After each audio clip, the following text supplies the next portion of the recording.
So again, welcome. And just to let you know, our training will be recorded and it will be stopped at the Q&A, the question and answer session that we are hoping to be able to have at the end of today's great training. All questions today that are asked will be posted on our website after the training, along with the recording of today's training, the PowerPoint slides, and any of the resources that are shared sometime during our training. Sometimes we like to drop some links and resources in the chat. So if you miss that, no worries, or if you don't want to worry about that, no worries at all. We will provide that resource to you after today's training, so you won't miss out on anything. Participation is encouraged, and by that, if you've got a question, please feel free to drop it in the chat and then we'll get to those. And also, if we run out of time today, any questions that we are not able to get to our answers, we will follow up with the answers when we send out the information for the Q&As that are done. And then also, the closed captioning is available, so please click the CC button at the bottom of your screen. Okay, that's the housekeeping stuff. And now off to a little bit of an introduction of the Office of Federal Assistance. If you are new to us, again, welcome, and we're so glad to have you here. So the Office of Federal Assistance, or OFA, as we like to be called as well, was created with the passage of Assembly Bill 445 at the last legislative session, in the 81st legislative session. And with that, who are we? So our vision is to support our stakeholders in increasing and maximizing federal assistance. In our mission, we are here to help reduce barriers by providing inclusive, collaborative, comprehensive, and centralized support in obtaining federal dollars for Nevada. And one of those measures that we like to do is provide some educational training and resources like today's educational training that we're doing for you to help do that. So, and now I would love to introduce our trainer, our very own Maida Sanchez. She's our executive grant analyst. She has loads of experience and is just a really great resource. And she has put together, I think, one of the most valuable trainings to really understand the state processes as it relates to federal grants here in the state of Nevada. And if you are here and you're not with the state, this is a great training for you as well, because I think you're going to get a lot out of it in understanding some of the processes that here at the state that need to be followed. So I'm going to go ahead and kick it over to Maida, not waste a moment longer, because this is a great training. Thanks, Maida. No, thank you for that, Kristen. I'm happy to see everybody popping in. So please don't mind the beeps if you can hear them in the background. Again, my name is Maida. I am an executive grant analyst here with the Office of Federal Assistance, OFA. I'm excited to kind of walk through some of these state processes and really discuss timelines. Today, really want to offer insight, a peek behind the curtain into very state-specific requirements regarding federal grant awards and navigating those required notifications that we have in state, touching on budget authority, as well as our pass-through entity responsibilities for that successful grant management. Keep in mind, it is state-specific, and it does offer that behind the curtain kind of view for those who are not state agencies. So hoping to gain that understanding across the board with everyone. At the end of today's training, I hope that everyone walks out of here with a real thorough understanding of our state administrative manual, SAM 3000. If you're familiar with it, you'll see that I'm kind of walking through that section 3000 federal grant procedures. Again, with a thorough understanding of required state reporting and where to go to get that reporting done to be in compliance, and then really how to properly establish and set yourself up with appropriate timelines to really ensure success in post-award federal grant award processes. So we're going to just kick off, and we're going to start here with single point of contact and intergovernmental review. Remember, as questions come up, please feel free to drop them into the chat and we will get to them towards the end. Yes, so our single point of contact and intergovernmental review. So this is per Federal Executive Order, or EO 12372. We are the designated single point of contact here at the Office of Federal Assistance. You'll sometimes also hear this referred to as that intergovernmental review process. The purpose really at the end of the day is to coordinate in-state grant applications and foster those intergovernmental partnerships. You will see when a grant application requires submission to the SPOC, it will be listed on the SF424. And here on the slide, I went and snipped a cutout, and you'll see that in section 16, where it calls that out that you have to notify your SPOC in order to be in compliance with the state's process under EO 12372. That is done through submission through our online automated form. Our team will conduct that review, log that information, and generate the required information that you will need in order for you to be in compliance with that submission.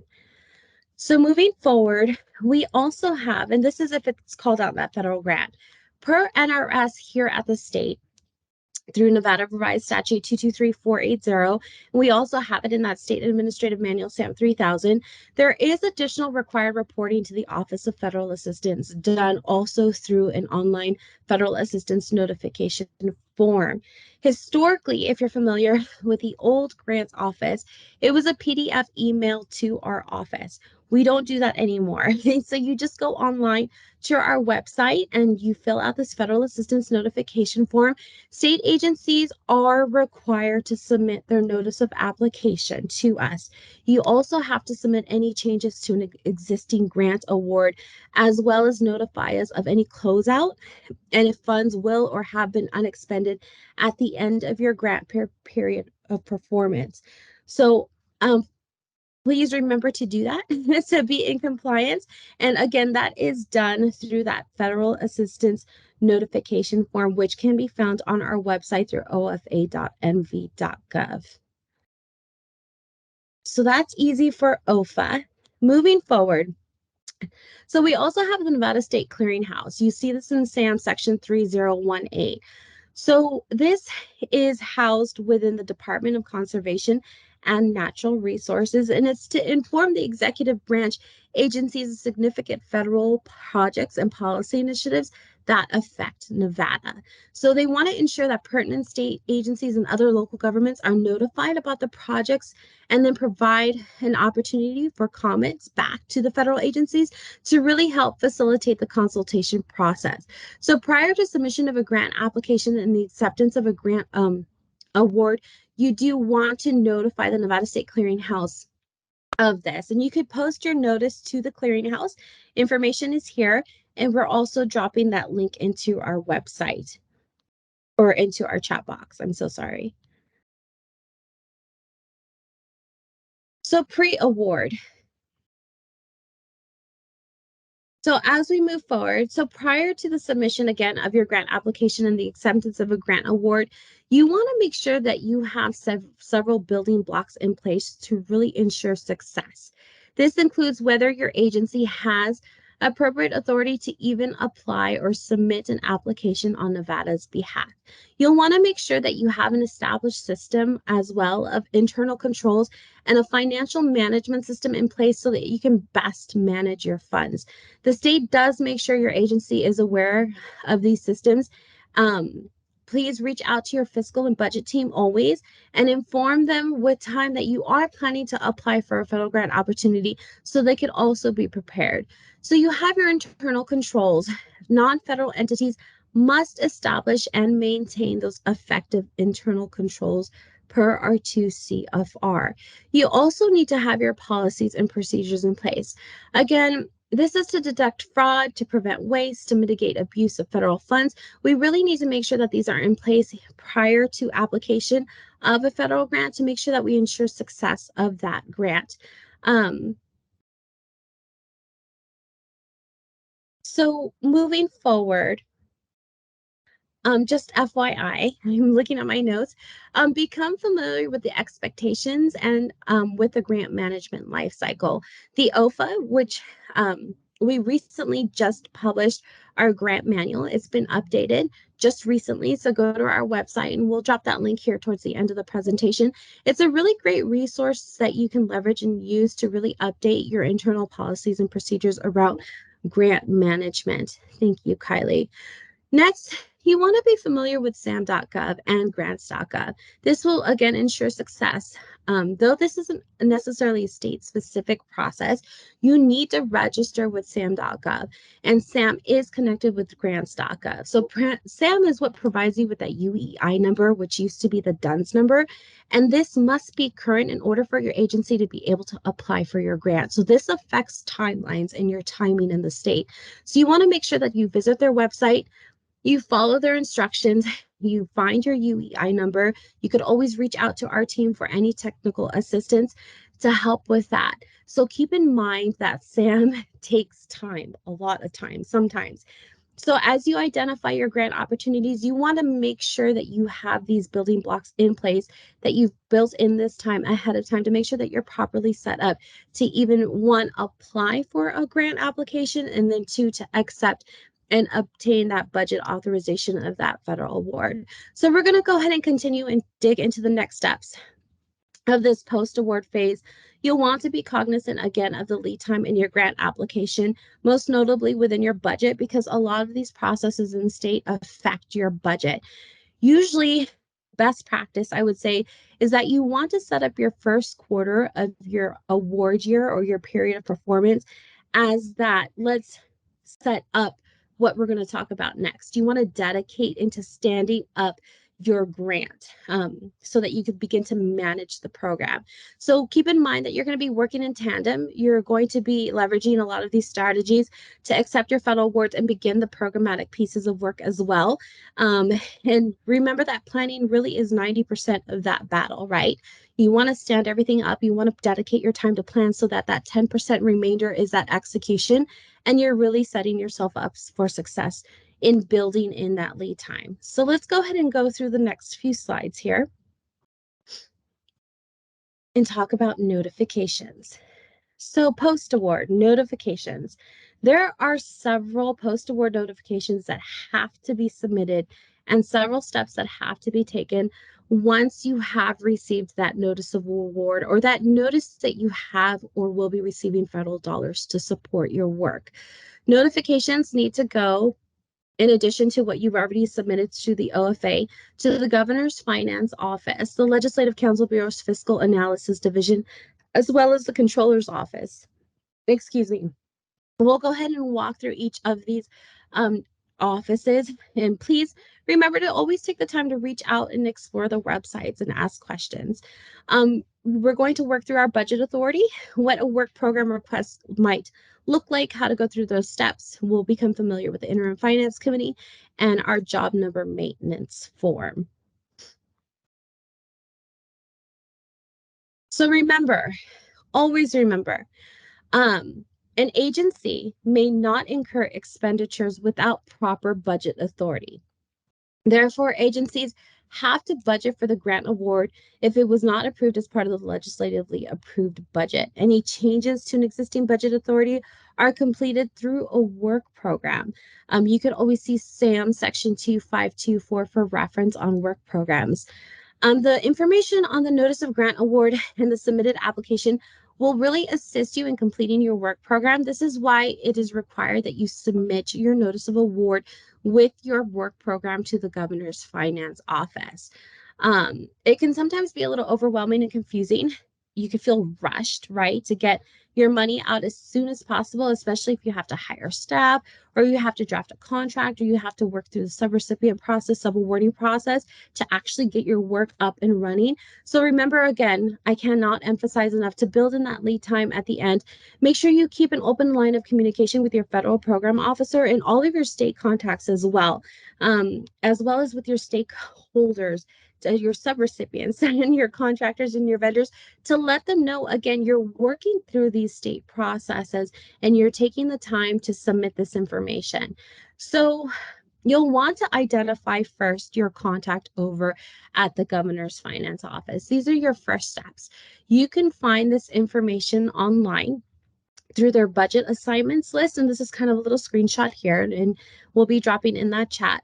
You'll also want to review the work program module manual, which is also linked here. And keep in mind, all of these links on the PowerPoint that you see in front of you are currently live, so you can click on them now if you'd like to navigate to them. This manual does provide you with instructions and guidance on submitting that work program. At the end of the day, a work program is that document used to request changes to establish your budget. It identifies the proposed sources of funds to be received by an agency and the plan as to how you will be spending that money. So it's really notifying everyone, hey, we have this money coming in. This is the plan to spend it. This is when we're going to spend it, how we're going to spend it. And again, how much you have coming in really does impact your timelines. Remember, your work program has to go to the interim finance committee, which we'll talk about here in a bit, if it's over that 75,000 threshold. It could be a one-time shot, or it could be an aggregate of. So if it originally wasn't over that 75, and then maybe you receive a continuation and it receives, or you do an amendment or a change, and now it's over 75, at that point, your work program will need to go into the interim finance committee for review and approval for that budget authority. So again, this will impact your timelines and how you need to set yourself up in order to give yourself enough time to work through that process and also set up whatever else it is that you need to set up for your program for success. So remember that each state agency really does have a specific process for acceptance of the federal awards. You do need to go through the governor's finance office to receive that authority, but how you do that within your agency might be different. Some might work through the administrative services division. So make sure you identify who exactly it is within your agency that does your work program. You can always reach out to the governor's finance office to find out who that person is. And open that line of communication with them. Keep in mind that as soon as you receive that notice of award, you can submit for your work program.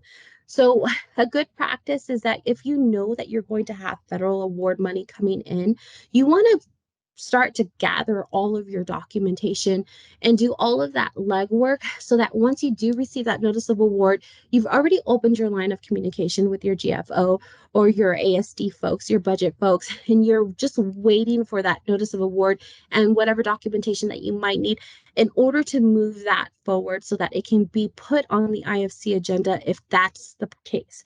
If it doesn't need to go to IFC, if it's underneath that threshold, on average, it takes a couple of weeks for you to get that budget authority from the governor's finance office. And again, that depends on their capacity, how busy they are, whether or not we're in session or not. So just keep that in mind as you're working with them. You really want to submit your application fully completed. You want to partner with your assigned budget analyst or the governor's finance office to really assist with the completion of that work program and really keep those lines of communication open. Remember, be kind, update periodically on anticipated or unanticipated changes, right? Again, gather the appropriate documentation, have everything ready to go and buttoned up so they don't have to kick anything back to you, thus extending your timelines. And if you're really shy of a deadline, make sure you notify your budget person and work through that troubleshoot. Maybe you're waiting for a document to come in and you're going to miss the deadline by a day just because of this pending document. Let your people know there might be room for a little bit of love there. So it doesn't hurt. Just keep your lines of communication open and really have that established relationship with them so that you're talking to them. And again, your backup documentation, have everything buttoned up so that things move along a little bit faster. So remember, if you have to be placed on the IFC agenda, these timelines are all going to be extended. On average, it's at least a 6-week lead time for you if you have to be placed on that IFC agenda.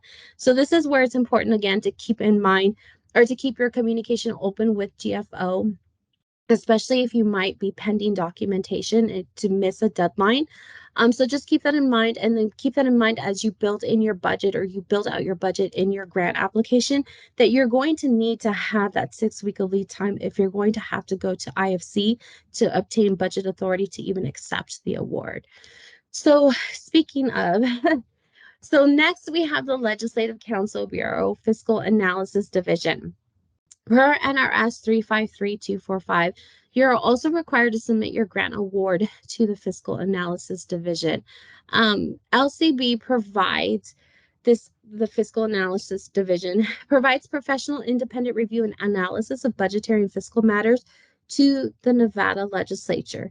Again, all your grant applications and your grant awards must both go to the governor's finance office and the Fiscal Analysis Division. This is again for them to communicate internally so that they know what money's coming into the state, what they're anticipating to be expended, et cetera, et cetera.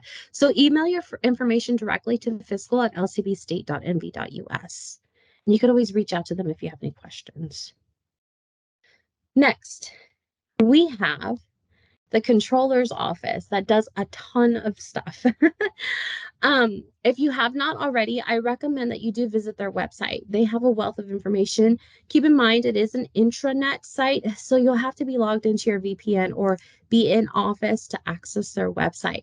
They do, again, have valuable tools and information, including information on upcoming trainings on their website, including detailed information on the FFATA, which we'll talk about here in a bit, and as well as the federal funding, or I'm sorry, as well as the SEFA, the single audit and federal grant requirements, to make sure that all of our agencies are in compliance.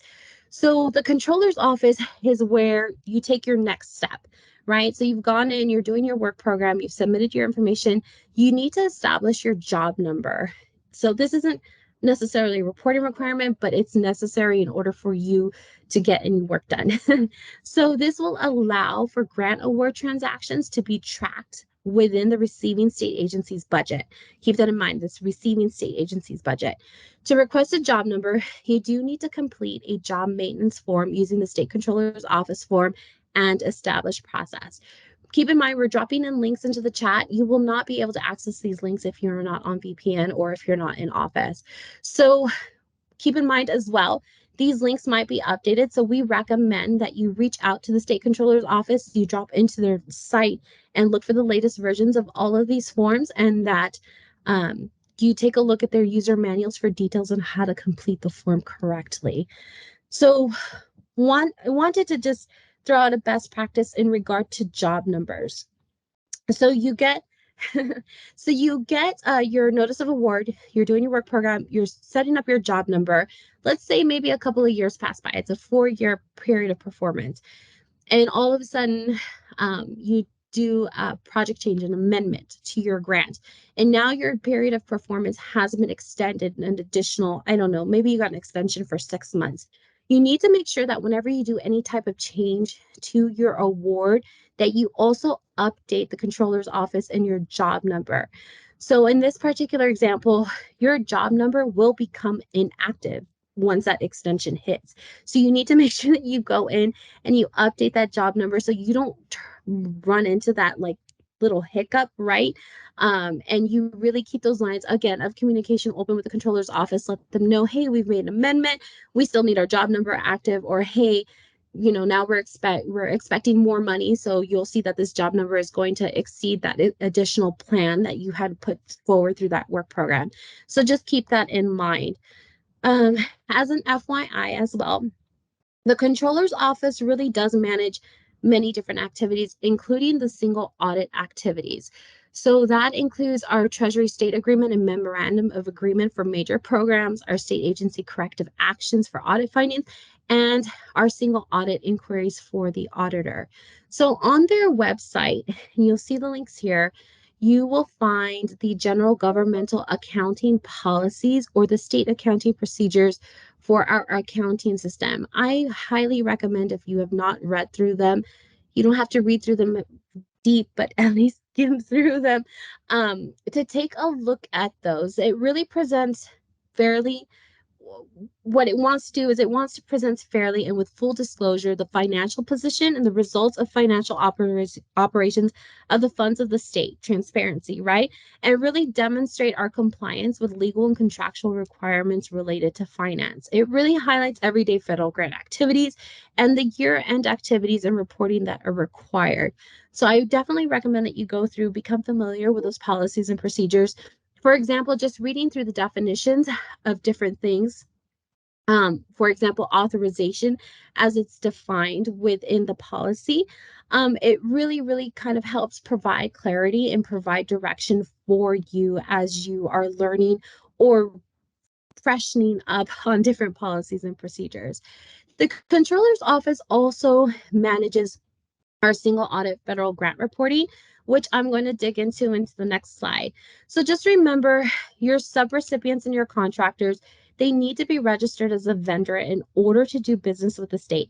You're going to be doing this through the Controller's Office. You could also find information on closing documents and training and a wealth of templates and form information on their website.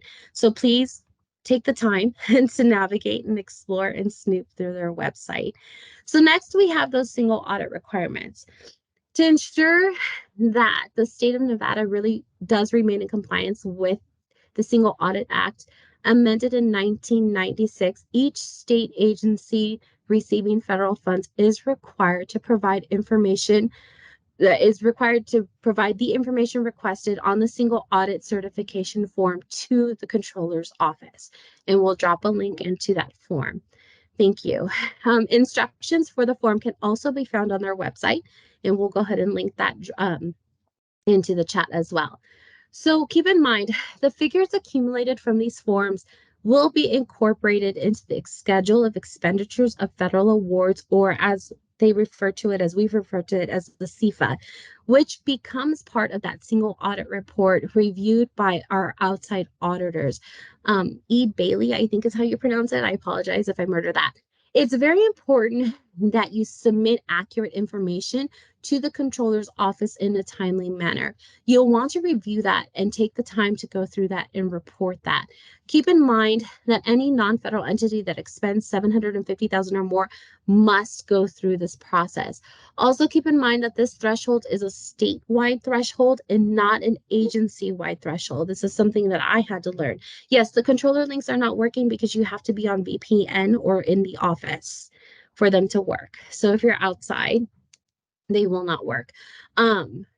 So this threshold is, again, statewide and not agency-wide. So any agency that receives any federal funds has to report their information to the Controller's Office. Again, if you have any questions about any of this, please contact them directly at grants@sco.mv.gov. And you can also find the most recent single audit report on the LCB website, and we'll be dropping the link there. So just keep in mind, it's very important that you take the time to look at that information and report it accurately in a timely manner to the Controller's Office so we can be in compliance statewide. So we've talked about our work program, our job numbers, our single audits. We'll talk about the Interim Finance Committee as established per NRS. So the Nevada Interim Finance Committee of the Legislative Council Bureau, LCB, again, approves your work program and allows for an agency to also increase their budget authority for the award. So go to their website and take a look through there as well. The IFC is composed of members of both the Senate Committee on Finance and the Assembly Committee on Ways and Means from the preceding session. They function within the Legislative Council Bureau, and again, they review state agency requests to accept certain gifts and grants. You could, again, find more information. I would suggest that if you have not subscribed to their email notifications to really receive those meeting notices and budget division policy directives, as well as any agency-wide memos from them. Remember, again, and I've said this too many times, you have to obtain your budget authority before you can collect and expend funds. We do have that threshold, and you do work through GFO. So timing, I think, is probably what's the most tricky part with IFC.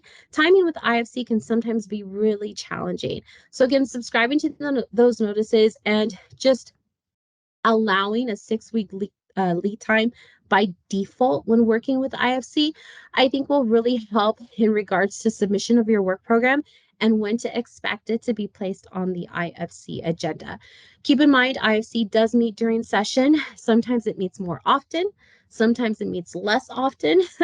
But you'll see that usually the way it falls on the calendar is that the day of the IFC meeting is plus or minus a few days the agency deadline for the next IFC meeting. So we're going to go ahead and touch briefly on pass-through entity responsibilities, and really identifying your prime to partner type relationships. And the reason that we're doing this is because I really want to emphasize again that even though some of these aren't required grant or reporting requirements, they really do impact your timelines and navigating state processes to again set yourself up for success as you manage your grant. So when a state agency is awarded a federal grant, the agency has to decide to use those awarded dollars to either contract with a non-federal entity or to develop a prime to subrecipient relationship with a non-federal entity. Again, a non-federal entity may be a state, a local government, an Indian tribe, an institution of higher education, or a nonprofit organization. And here you kind of see a breakdown. This is the relationship. These are the two CFR 200 definitions as they're in there in the CFR. A prime is considered a pass-through entity if it's passing through dollars down into a different relationship.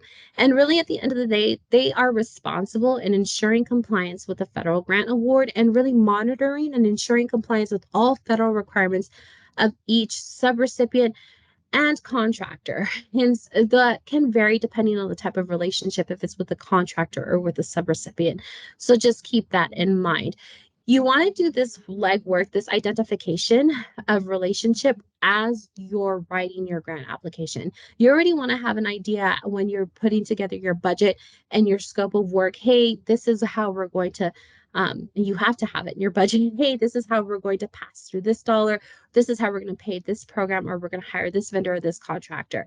So it is the responsibility of the agencies or the prime to establish those relationships and making sure that you understand what level of responsibility you have depending on that relationship. So as we go into subawarding, which we'll touch upon first, there's a great article by our contractor from the controller's office, our outside auditor team, Ed Bailey, which kind of really digs into the devil's in the details as to how to identify your relationship. You really want to evaluate the substance of the relationship to determine whether or not, again, it's a subrecipient or a contractor's. Because again, this will impact your timelines. As a note, any subrecipient or vendor needs to be checked against the suspension and debarment list, which we'll drop the link in as well. An exclusion record, as it is also referred to, identifies parties excluded from receiving federal contracts and certain subcontracts and certain types of federal financial and non-financial assistance and benefits. So you want to make sure that you check this list before you move forward and establish any relationship with anybody. Always check against that list. So again, we identify here the difference between a subrecipient and a contractor. You want to do this again early on in the grant life cycle. It always may not be apparent what that relationship looks like. You might need to reach out for some assistance. You might want to run something by an FPO if you're not quite sure, because it can be sometimes challenging to make that determination. But always refer to 2 CFR and remember labeling and organizing as a subrecipient or a contractor does not dictate how they will be treated by the federal awarding agency, and that burden really lies with us as a state agency acting as a pass-through to really identify and distribute our funds appropriately depending on how we identify that relationship. So a prime applicant is the one, and the reason we're talking about this is because many state agencies in Nevada really do function as that PTE, or a prime recipient distributing awarded funding to a subrecipient for implementation of parts of the programs. So a prime applicant really does establish the program goals and objectives in response to the notice of funding opportunity that was published by the federal awarding agency. We then in turn create what we use different terms, a request for proposal or RFP or a notice of funding opportunity that's in state to a signal to potential subrecipients to submit a proposal. What we do in state as we work through as a pass-through entity is really a simplified version of awarding agency guidance. So the PTE really does have that responsibility, significant responsibility to determine, establish, and document that subaward relationship and ensure that our subrecipients are in compliance with all federal grant requirements. Keep in mind that you want to put all of this information into your notice of funding opportunity, which is used again to signal to potential subrecipients that uh, this is open to them for funding. So the agency may distribute, again, funds through a competitive process, which is at NOFO, and then agencies may also distribute funds in a non-competitive manner. They can sometimes be directly written into that grant application, but you still have that sub-award relationship and you're still responsible for those compliance pieces as in monitoring, etc. So we do have guidance on the notice of funding opportunities and how to disclose that grant opportunity information to your potential applicants. And it really is a mirroring of what we do see in those federal notice of funding opportunities. And it provides the description of the grant program, the amount of money available, eligibility requirements, detailed instructions as to how to apply, including formatting or a template, general information as to how it's going to be reviewed, that risk assessment criteria, deadlines and timelines for each step in the application of and award process, what reporting is required and what's expected in regards to reporting, match requirements if applicable, more importantly, the name and contact information for the state agency lead, any statement regarding when an information in their application becomes publicly available or public data. You'll also be wanting to put information about past performance reviews, submission requirements, data and performance measure requirements, conflict of interest guidance, procedures for reporting fraud and waste, and really instructions and procedures as how to appeal a grant award decision after the fact. So just keep this in mind. This impacts your timelines because as you're accepting and receiving that budget authority to move forward, in order for you to start up and get your program started, you need to have some of these things in line and ready to roll for you to get out your sub awards quickly, faster than slower. So this kind of leads into some required reporting around subrecipients and subawarding, the FFATA, or Federal Funding Accountability and Transparency Act. So the FFATA legislation, or FFATA legislation, requires information on federal awards to be made available to the public via a single searchable website, which for us is usaspending.gov. The subaward information is entered into their federal subaward reporting system, or FSRS, and then it's displayed on usaspending.gov. It's associated with the prime award furthering federal spending transparency. Take a look at the Transparency Act. It does require information disclosures concerning entities receiving federal financial assistance through federal awards. This needs to be reported. So you can find that reporting timeline for prime recipients pertaining to their sub-reports on the website, and we've dropped the link here. So please walk through that process and make sure that the reporting is being done. So looking at time, it goes by quickly. We're going to touch here. We've talked about subawards as a pass-through entity. All of this information can be found in the manual, our grant manual that's been updated. And if you have any questions, feel free to reach out. There's another component of that relationship that we touched upon at the beginning, and that's that contractor relationship. So you've identified, hey, maybe this isn't a subrecipient, this is a contracting relationship. We're going to kick you over into Nevada's state purchasing.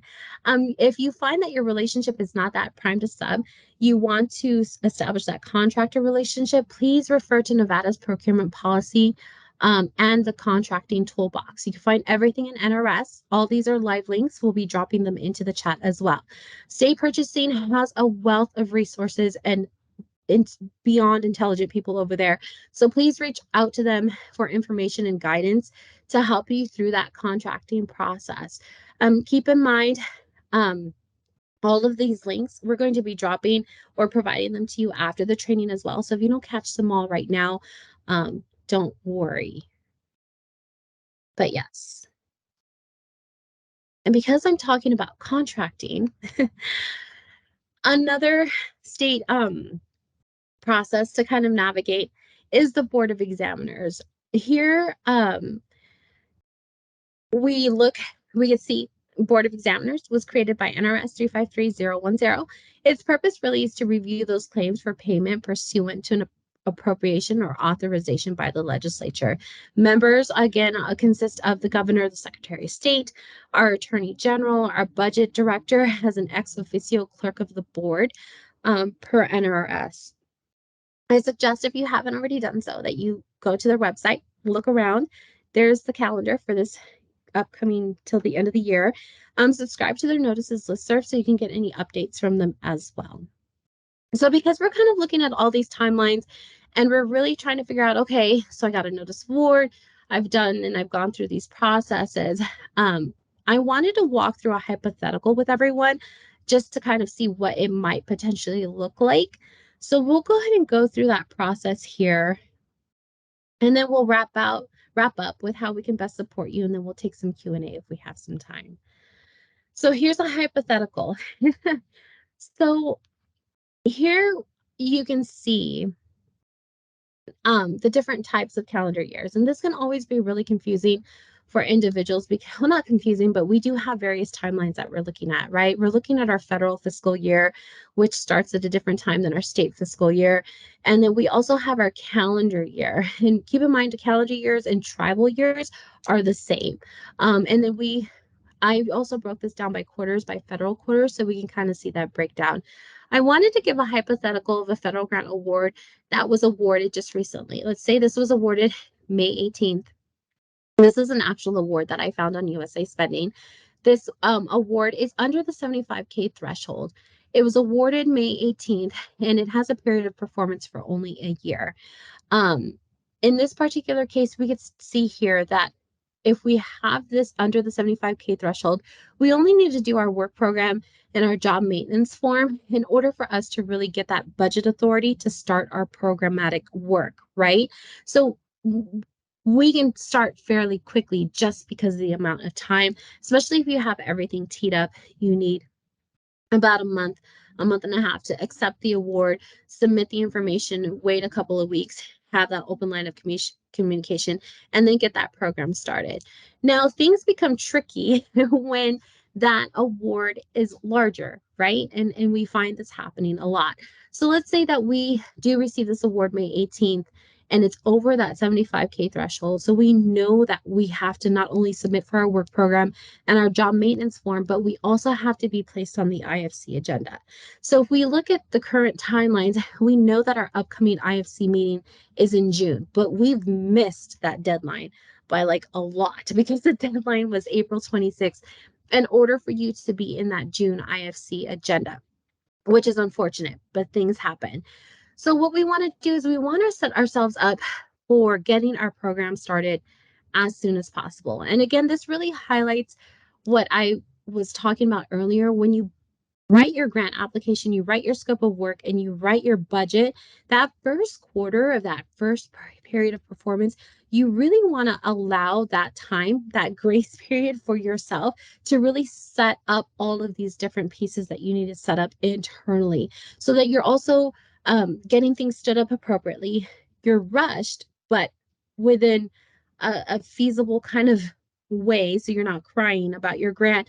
And you're also informing your contractors and your subrecipients as to the reality of when they can start their work and when they could start to do their submissions for requests for drawdowns, when to expect money, because we are on a reimbursement basis only, right? So looking at this, what you could do if you wanted to. And again, this is part of the management of your grant, and it depends on internal policies and what your agency allows you to do or not do. We know that we have to meet more than likely at this meeting in June. We're going to have another IFC deadline for a meeting 6 weeks out. We hope, right? Because we don't have the agenda just yet. But this, again, is why we reach out to GFO and talk to them and be like, hey, when's the next meeting coming up? When's my deadline? we were expecting these dollars, we missed this deadline. What's it look like for us to get teed up to meet the next deadline, right? And of course, they know this information because you've submitted for your work program and your job number. So let's assume that we have an upcoming July IFC meeting, and our deadline is going to be mid-June for that end of July IFC. So you want to make sure that all of your information is teed up. In the meantime, you can roll out, depending on what type of relationships you've established in your grant, your notice of funding opportunity if you are going to be doing any type of competitive process for a sub award. You can also reach out to purchasing if you want to start doing your contractor bidding if you're looking for particular vendors to support your grant application. So if you set up your work, and we know this RFP process and vendor contracting process can take several weeks because you do need to do that notice of funding opportunity. You have to get in your bids, you have to do the assessments, you have to do the review, and then you have to do the award.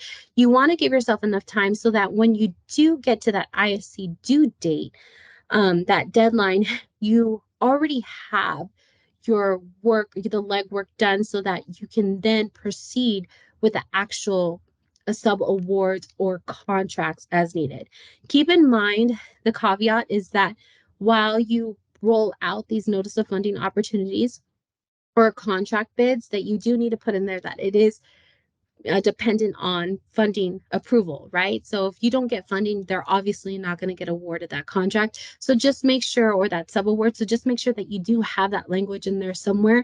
But here you can see if you set yourself up with just enough time, you can meet those agency deadlines, like here for our Board of Examiners, where you've already done that bidding, you're submitting your information due on that agency deadline date, and then you're going to set yourself up for a contractor to be approved after the IFC budget authority is approved, assuming that it's approved, so that your contractor can then begin work in August. Same for your subaward. You're doing in the legwork. You've already put in your work program. You've met that deadline for your IFC. So hopefully you can start your program once that budget authority is approved and then get your subs up and running by end of August. So it kind of speeds things up a little bit versus waiting for your budget authority and then going out to bid or then going out to do your NOFO. Sometimes if you do that work ahead of time, you can kind of tee everything up. It could be in tandem. I've seen examples where you go to an IFC agenda with your budget authority for your federal grant and your sub awards already teed up so that it's a bundled package and everything gets approved at the same time. So again, the moral of the story is really to manage your time as wisely as possible, to navigate through the various state processes as best as you can. And really the most important part is to really identify and establish your relationships with your stakeholders, with your subrecipients, with your contractors and vendors, and with your other state agencies to really understand what needs to be done, really ask for support, and just navigating those processes and moving things forward as quickly, slowly as possible that we can in the state. So yes. So just to close out OFA, how we support you, we do have an awesome notice of funding opportunity website or list that Kylie curates both with federal grants and in-state funding opportunities of federal dollars. So please take the time to visit the notice of funding opportunity page and also submit your notice of funding opportunities to us so that we could post them online and make them available to other state agencies and other stakeholders. That's important. We've also, again, as I've referenced, updated our grant manual. It hadn't been done since 2018, so yay. That is updated and published online, so please feel free to drop in and take a look at that updated grant manual. We do have an upcoming training because we do like to provide these monthly educational opportunities to our stakeholders. The next one is taking a look at the actual Nevada Grant Manual and what changes have been made. A valuable resource at your fingertips. That training will be held next month, the 29th of June at 10 a.m. Please visit that link and sign up to attend that training. Again, please visit our website if you have not done so already. We do have our OFA newsletter, which allows you to stay in contact with us the best way possible filled with information, best tips and tricks, upcoming trainings, and just general information about our office, best way to keep in touch with us. And then again, if you require any type of technical assistance, you have any questions, please reach out to us directly. You'll be assigned a project manager or one of us, and we'll reach out to you and kind of walk through what type of technical assistance you're requesting and how we can best meet you where you're at to move you forward and wherever you're going. So yes, that is all I have. The last slide is just a survey to see who we serve today. If you could take the time to visit that survey and fill it out, it only should take about 2 minutes. With any just general information and feedback, we would appreciate it.